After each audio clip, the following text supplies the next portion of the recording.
The baby was fine, but what I was seeing on the screen. My name is Joe, 37 years old, a Marine. I had just returned from an 8-month deployment in Kandahar 2 weeks ago. I was sitting in that sterile room in Phoenix, watching my wife, Melissa, get her ultrasound. Then Dr. Bradley Richardson's hand began to shake as if he'd seen a ghost. "Sir, you need to leave immediately and call a lawyer." The words hit me like shrapnel. Melissa was on the examination table, ultrasound gel still wet on her belly, looking between the doctor and me with confusion painted across her face. It was the same expression she'd been wearing a lot lately, as if she were always trying to figure out what I was thinking. "Is something wrong with the baby?" I asked, my voice level. "Military training does that to you. It keeps you calm when everything around you is falling apart." Dr. Richardson wiped sweat from his forehead with the back of his hand.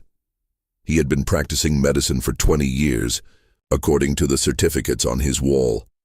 This wasn't his first ultrasound, yet his face was pale, and he kept glancing at the screen as if it were showing him classified intelligence.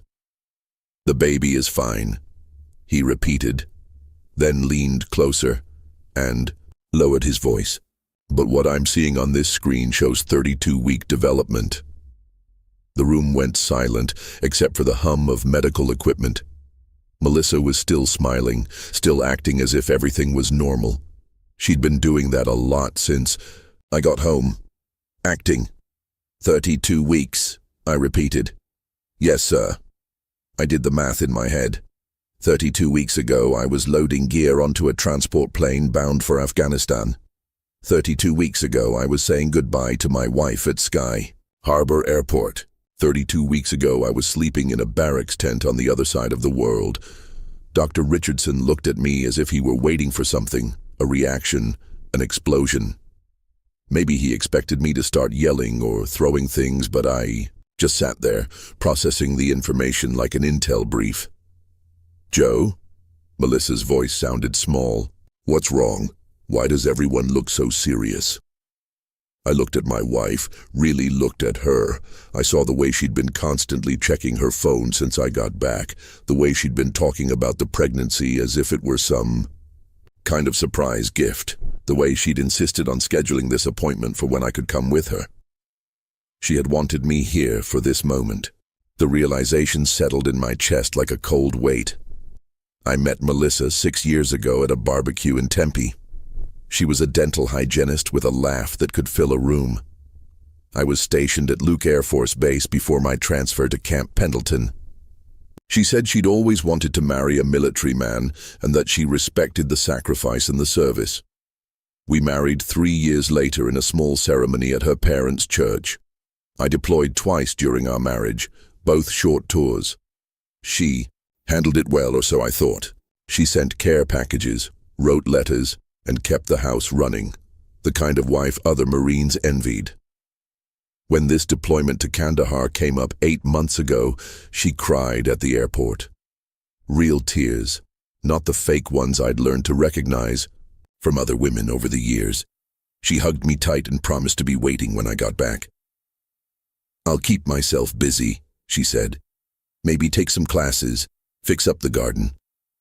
I remember thinking how lucky I was. The first month overseas, we talked every few days over video calls. She looked tired and stressed about being alone, which was normal. The second month, the calls got shorter. She was taking evening classes at the community college. She said, pottery, of all things, relaxed her. By month 3, I was mostly getting short text messages, "Busy day at work. Miss you. Everything's fine here." I figured she was adjusting. Military wives learn to build their own lives. It's survival. When I came home 2 weeks ago, she seemed different, nervous. She'd gained weight, which she blamed on stress eating. She started wearing looser clothes and said she hadn't been feeling well, thinking she might have a stomach bug. Then last week, she told me she was pregnant. "I found out a few days after you left," she said, crying happy tears. "I wanted to surprise you when you got home. I'm about 10 weeks along. 10 weeks, I'd been home for a week and a half. At that point, She'd already scheduled the ultrasound appointment. She said she wanted me there for our first look at the baby, our baby. I had felt proud, excited, as if maybe this deployment had been worth something after all. I was coming home to this news. Now I was sitting in this doctor's office, watching my wife on an examination table, learning that the math didn't work. The timeline was all wrong. Everything was wrong. Dr. Richardson was still waiting for me to react. Melissa was still asking what was going on, her voice getting higher with each question. I could feel something breaking apart inside my chest, but my face stayed calm. Training always comes back to training. 32 weeks, I said again, more to myself than anyone else. Dr. Richardson nodded. His hands had stopped shaking, but he kept glancing toward the door as if he wanted to escape. Sir, I have to ask, were you present for conception? Melissa's face went white, not confused white, but caught white. Joe, I don't understand. What's happening? She said, but her voice had changed. Less confusion, more panic. What does 32 weeks mean? I stood up from the chair slowly, with military bearing, back straight, shoulders square. It means I was in Afghanistan when this baby was conceived. The silence in that room was complete. Even the medical equipment seemed to quiet down. That's not possible, Melissa whispered, but she wasn't looking at me anymore. She was staring at the ceiling tiles, and her hands were shaking now. I told you I'm 10 weeks pregnant. The baby, I got pregnant right before you left. Dr. Richardson cleared his throat. Ma'am, the fetal measurements are very clear. This is a 32-week pregnancy. The conception date would have been approximately 8 months ago. I watched my wife's face as the reality hit her. The careful story she'd built was falling apart in real time. She'd made a mistake somewhere. Maybe she'd lost track of the timeline. Maybe she'd been so focused on selling the lie that she'd forgotten to check the math. There has to be an error, she said, sitting up on the examination table. The paper crinkled underneath her. The ultrasound machine, or something. But I was already thinking about other things. The neighbor, Trevor Williams, who'd been helping with yard work while I was gone. Melissa had mentioned him in a few phone calls, said he'd fixed the fence and helped move some furniture. A good neighbor, she'd called him. I was thinking about the phone calls that got shorter and shorter, the evening pottery classes that seemed to run pretty late, and the way she'd been so insistent about scheduling this ultrasound appointment. She'd wanted me here. She'd wanted me to see this ultrasound, to believe I was the father, to commit to raising another man's child. The cold weight in my chest was spreading. Not anger yet, just clarity. The kind of clarity you get when you're looking through a rifle scope and everything suddenly comes into focus. Dr. Richardson, I said, I need copies of everything, the measurements, the images, the report. Joe, what are you doing? Melissa's voice was rising. You're scaring me. I looked at my wife. 6 years of marriage, 3 years of believing I knew who she was, and 8 months of sleeping alone in Afghanistan while she was sleeping with someone else. I'm getting the facts, I said, just like any good mission requires. I could see in her eyes that she knew it was over. The drive home was quiet. Melissa kept talking, filling the silence with explanations that made less sense with every word. Maybe they mixed up my file with someone else's, she said, her hands twisting in her lap. Medical mistakes happen all the time. Remember when they sent you that other guy's blood test results? I kept my eyes on the road. Phoenix traffic was heavy for a Tuesday afternoon. Normal people living normal lives, going about their business while my world was collapsing in the passenger seat. Or maybe the ultrasound machine was calibrated wrong, she continued. Those things are just computers, right? Computers make errors. We pulled into our driveway. The house looked the same as when we'd left an hour ago. Same desert landscaping, same red tile roof, same basketball hoop I'd installed 3 summers back. But everything felt different now. I parked the truck and sat there for a moment, the engine ticking as it cooled down. Joe, please say something, Melissa said. You're making me nervous. I looked at her, really looked at her. The weight gain made sense now, as did the loose clothes and the way she'd been avoiding certain positions when we'd been intimate since I got home. When are you due? I asked. What? If you're 32 weeks pregnant, when is the baby due? Her mouth opened and closed. She was calculating, trying to figure out what answer would work best. The doctor didn't say exactly, she finally managed. 8 weeks, I said. 32 plus 8 is 40. You're due in 8 weeks. We got out of the truck. I opened the front door, and the house smelled like the vanilla candles Melissa always lit. It smelled like home, but it wasn't home anymore. It was a crime scene. In the kitchen, I poured myself a glass of water and looked out the back window. Trevor Williams was in his yard next door working on his motorcycle. Mid-40s, divorced about 2 years ago, worked construction, and had helped Melissa move the patio furniture while I was deployed. You want me to make some lunch? Melissa asked. She was trying to act normal, but her voice was pitched too high. How long have you been sleeping with Trevor? I asked. The glass she'd been reaching for slipped from her hand and shattered on the kitchen tiles. What did you just say? I turned around to face her. You heard me. Joe, that's insane. Trevor is our neighbor. He helped me with some things around the house while you were gone, but that's it. I can't believe you'd accuse me of something like that. But she was backing away from me as she spoke, which was not the body language of an innocent woman, but the body language of someone who'd been caught. The baby is yours, she said, her voice getting stronger. I don't know what that doctor thinks he saw, but the baby is yours. We'll get a second opinion. We'll go to a different doctor. I knelt down and started picking up the broken glass. The pieces were sharp and clear, like the truth.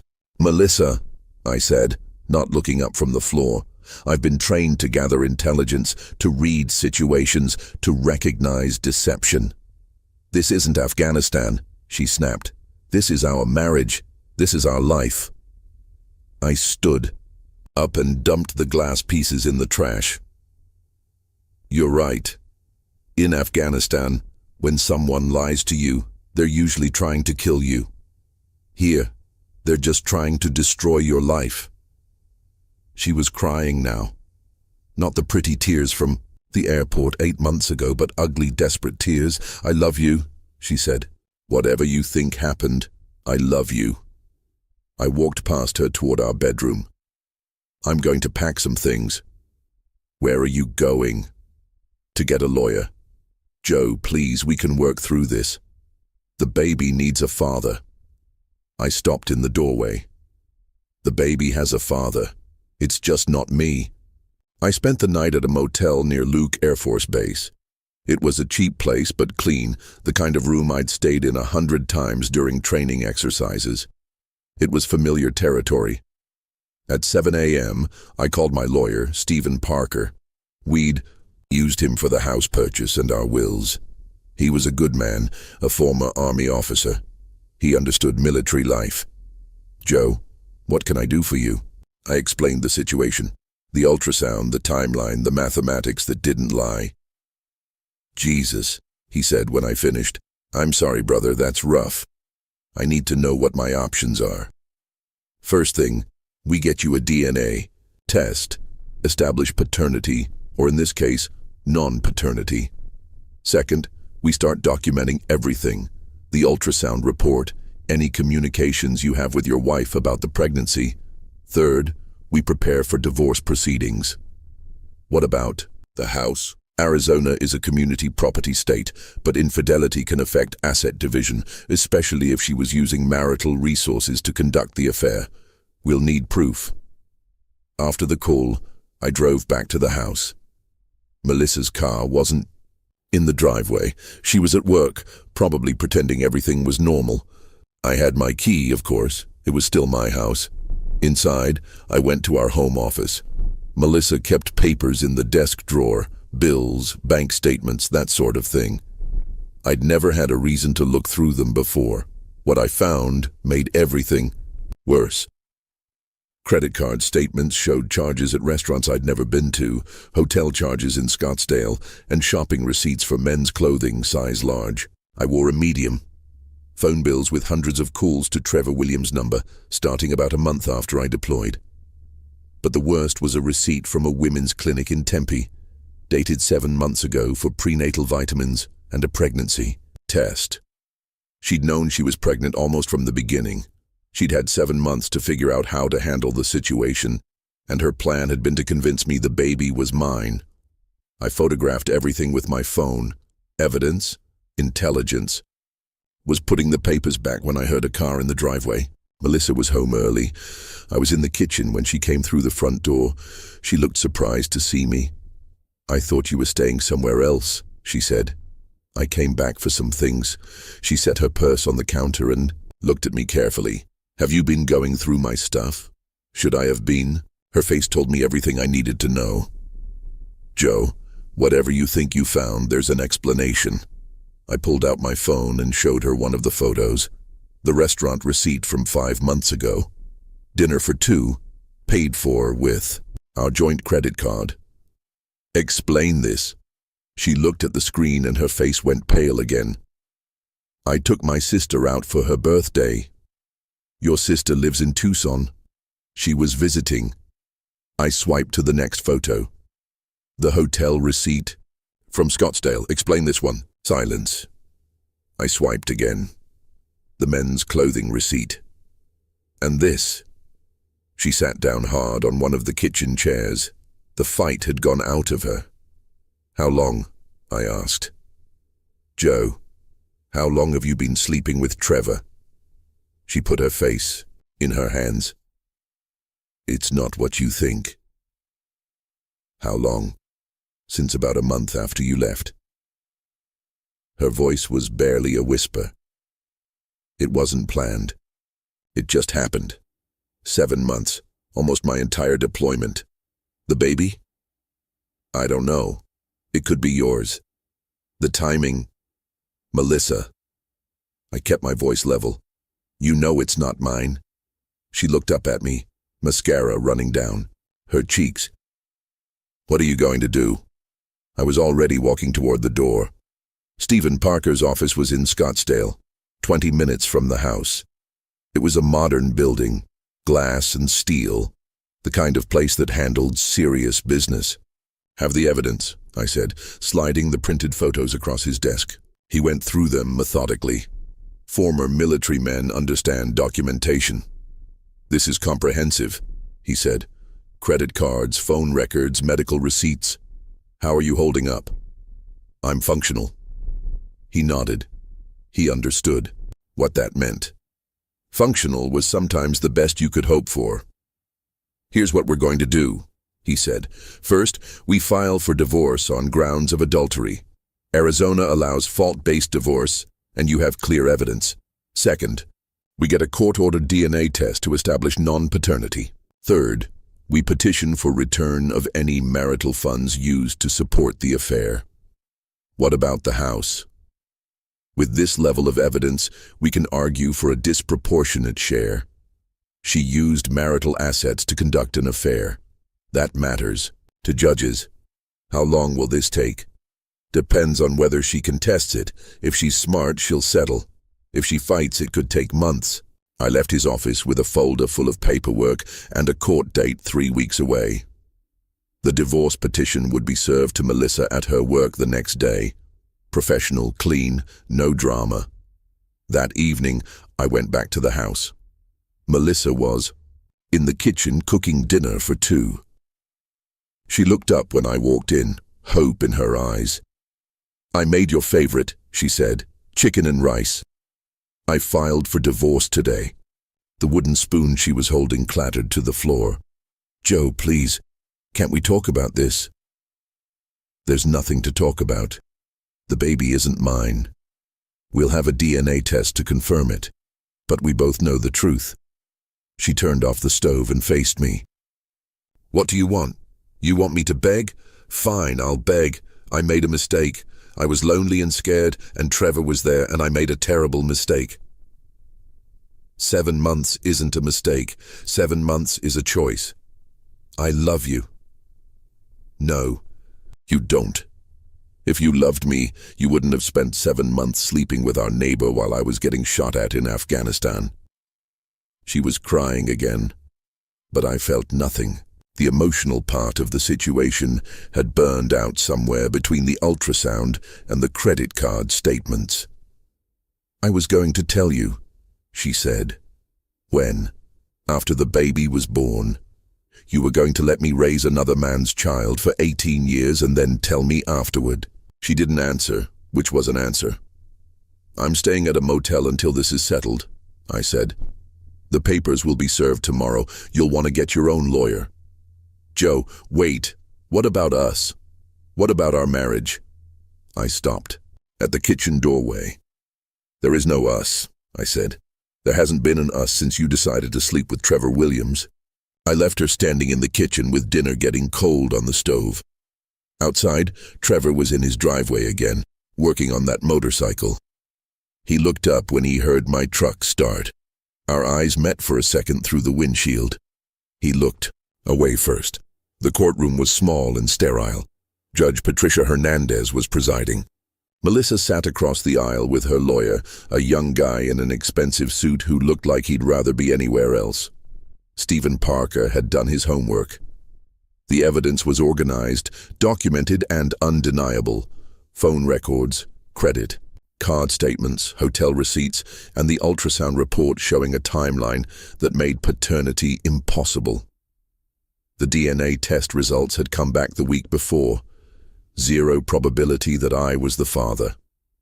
Your Honor, Stephen said, the evidence clearly shows that the defendant conducted an extramarital affair throughout the plaintiff's military deployment, used marital assets to support this affair, and attempted to deceive the plaintiff into believing he was the father of another man's child. Melissa's lawyer tried to argue that the affair was irrelevant to asset division. But Judge Hernandez had been doing this for 20 years. She'd seen it all.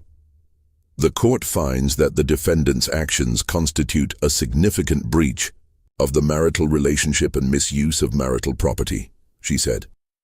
The plaintiff is awarded 65% of all marital assets, including the family home. The defendant is ordered to reimburse the plaintiff for all marital funds used in furtherance of the extramarital relationship. Melissa stared at the table in front of her. No tears this time, just defeat. Furthermore, the judge continued, the court orders that the defendant is solely responsible for all costs related to the pregnancy and birth, as the child is, not the plaintiff's biological offspring. The gavel came down. Final. Outside the courthouse, Melissa caught up with me. Joe, wait. I stopped walking but didn't turn around. I'm sorry, she said. I know that doesn't fix anything, but I'm sorry. I looked back at her. She was showing now, her belly round under a loose dress. In 2 months, she'd have a baby with no husband and no father willing to claim responsibility. Sorry doesn't bring back 8 months, I said. She nodded and walked away. 3 months later, I signed the final papers at Stephen's office. The house was mine. The bank accounts were divided as ordered. Melissa had moved out of state, back to her parents in Ohio. Trevor Williams had lost his job when word spread around the construction community. Sleeping with a deployed Marine's wife doesn't make you popular in Arizona's defense-heavy economy. His ex-wife had also learned about the affair during the divorce proceedings, which cost him additional money in their settlement modification. I heard through neighbors that he'd moved to Tucson trying to start over. I kept the house for 6 months, then sold it. Too many memories, too much history in those rooms. I bought a smaller place near the base with clean lines and no history. I had my truck, my savings account, and a lesson learned about trusting people completely. The deployment to Kandahar had taught me about survival in a hostile environment. Coming home had taught me about survival in a different kind of hostile environment. My commanding officer had offered me another overseas assignment. I turned it down. I wanted to stay stateside for a while to figure out what came next. Some evenings I'd sit on my back porch and think about the alternative timeline, the one where I'd believed the lie, raised another man's child, and never learned the truth. That version of Joe Smith would have been living a completely different life built on deception. I preferred the truth, even when it was ugly. The military had taught me that clear intelligence leads to better decisions in war and in life. Melissa's deception had failed because she'd underestimated the power of simple mathematics and a Marine's commitment to facts over fiction. Sometimes, the strongest response to betrayal is simply refusing to participate in someone else's lies.